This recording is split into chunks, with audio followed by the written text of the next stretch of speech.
காவல்துறை மதிக்கிறது இல்லை. அவங்க வாட்ச்மேன் மாதிரி பாக்குறாங்க. ஜெயிக்க வச்சு அமைச்சராக்கிக்கோ, நீ கையெழுத்து போட்டேன்னா கேட்க போறாரு. பெத்தவரை வீட்டுல வச்சுக்கிட்டு எங்கே இருக்கிறவர் எப்படி அப்பான்னு சொல்றது? அண்ணாதி மன்னன் மக்கள் திலகம் பொன்மன தலைவன் புரட்சி தலைவர் இந்த இயக்கத்தை தொடங்கிய காலத்திலிருந்து இதை காப்பாற்றுகிற தாய்ப்பாசம் உள்ள தமிழ்நாட்டின் தாய்மார்கள் இந்த இயக்கத்தை ஒரு நாளும் விட்டுக் கொடுக்கவில்லை. இந்த இயக்கத்திற்கு தாய்ப்பால் ஊட்டி வளர்த்தவர்கள் நீங்கள். இந்த இயக்கத்திலே இன்றைக்கு அனைத்து இந்திய அண்ணா திராவிட முன்னேற்ற கழகம் புரட்சி தலைவர் காலத்திலே சோதனை சந்தித்திருக்கிறது. புரட்சி தலைவி அம்மா காலத்திலே சோதனை சந்தித்திருக்கிறது. இன்றைக்கு புரட்சி தலைவர் எடப்பாடியுடைய காலத்திலே சோதனை சந்திக்கிறது. இந்த உசிலம்பட்டி மண்ணிலிருந்து நான் இதை உங்களிடத்திலே சொல்வதற்கு கடமைப்பட்டிருக்கிறேன்.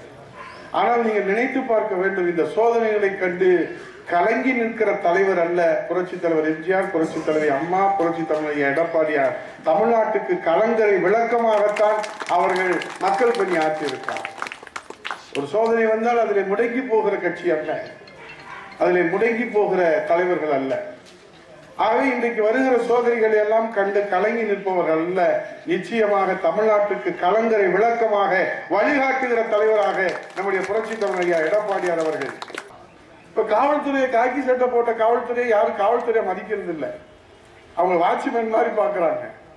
ஏன்னா அந்த அளவுக்கு செயலிருந்து போயிட்டாங்க. இதைத்தான் நாம சொல்றோம். ஏன்னா அவருக்கு என்ன கவலை முதலமைச்சருக்கு? இதெல்லாம் பிரச்சனைக்கு தீர்வு காணணுமா வேணாமா? அதிகாரம் அவர் கையில் இருக்கு. அவர் என்ன சொல்றாரு? ஒரு அப்பாவா சொல்றேன், யாருமே போதைப் பொருள் பயன்படுத்தாது. அதிகாரம் உங்க கையில இருக்கு. ஸ்ட்ரெயிட் ஃபார்வர்டு ஆபீசர்ஸ் காவல்துறையை போட்டு நடவடிக்கை எடுக்க சொன்னா எடுக்க போறாங்க. அதை விட்டுட்டு நீங்க அப்பாவா சொல்றேன், தம்பியா சொல்றேன், அண்ணனா சொல்றேன், தங்கையா சொல்றேன், இதெல்லாம் யாரை ஏமாத்த? உங்க கையில அதிகாரம் இருக்கு. முதலமைச்சர் கோப்புல கையெழுத்து போட்டா, இப்ப நான் முன்னாள் அமைச்சர் 10 வருஷம் அமைச்சரா இருந்தேன். அமைச்சரா இருக்கிற போது ஓஏபி கேட்டு மனு கொடுக்குறாங்க. நான் அவர்கிட்ட உங்க மகனா சொல்றேன், நீங்க கவலைப்படாதீங்க, உங்க கண்ணீரை துடைக்கிறேன், பொறுமையா மட்டும் இருங்கன்னா அந்த அம்மா என்ன சொல்லுவாங்க? யோ, உன்னை ஜெயிக்க வச்சு அமைச்சராக்கிக்கோ, நீ கையெழுத்து போட்டேன்னா தாசில்தார்ட்ட கூப்பிட்டு சொன்னா உடனே கேட்க போறாரு, இது முடியும் இது முடியாதுன்னு. அதை விட்டுட்டு அப்பாவா சொல்றேன். அவருக்கு இப்ப கவலை எல்லாரும் அப்பாவான்னு கூப்பிடணுமான்னு. மாமான்னு கூப்பிட்டா தப்பு ஒண்ணு இல்லை, தாத்தான்னு கூப்பிட்டா தப்பு ஒண்ணு இல்லை, பெரியப்பான்னு கூப்பிட்டா தப்பு ஒண்ணு இல்லை, சித்தப்பான்னு கூப்பிட்டா தப்பு ஒண்ணு இல்லை. அப்பான்னு கூப்பிட்டா தப்பா வருமா வராதா? பெத்தவரை வீட்டுல வச்சுக்கிட்டு எங்கே இருக்கிறவர் எப்படி அப்பான்னு சொல்லணும்? யார் எழுதி கொடுத்தாலும் எதையாவது வாசிக்கிறார். அப்ப அவர் என்னன்னா இந்த மக்கள் மீது அக்கறை இல்லை.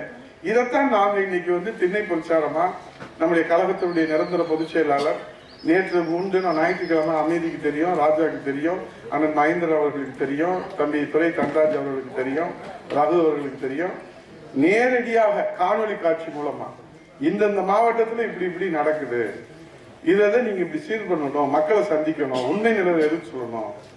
ஆகவேதான் இந்த துண்டு பிரசுரம். இது சாதாரணமா ஏதோ பேப்பர்ல அச்சடிச்ச காகிதமா நீங்க நினைச்சிடக்கூடாது. இது பிரம்மாஸ்திரம். இந்த ஆட்சியை வீட்டுக்கு அனுப்புகிற பிரம்மாஸ்திரம் தான் இந்த திண்ணை பிரச்சாரத்தினுடைய துண்டு பிரசுரம் என்பதை நீங்கள் மறந்துவிடக் கூடாது. அதில் வீராங்கனைகள் நீங்கள் வீடு வீடாக சென்று திண்ணை பிரச்சாரம் செய்யுங்கள். இதுபோன்ற செய்திகளை மேலும் தெரிந்து கொள்ள எங்களது யூடியூப், Facebook மற்றும் Twitter ஆப்களை சப்ஸ்கிரைப் செய்யவும்.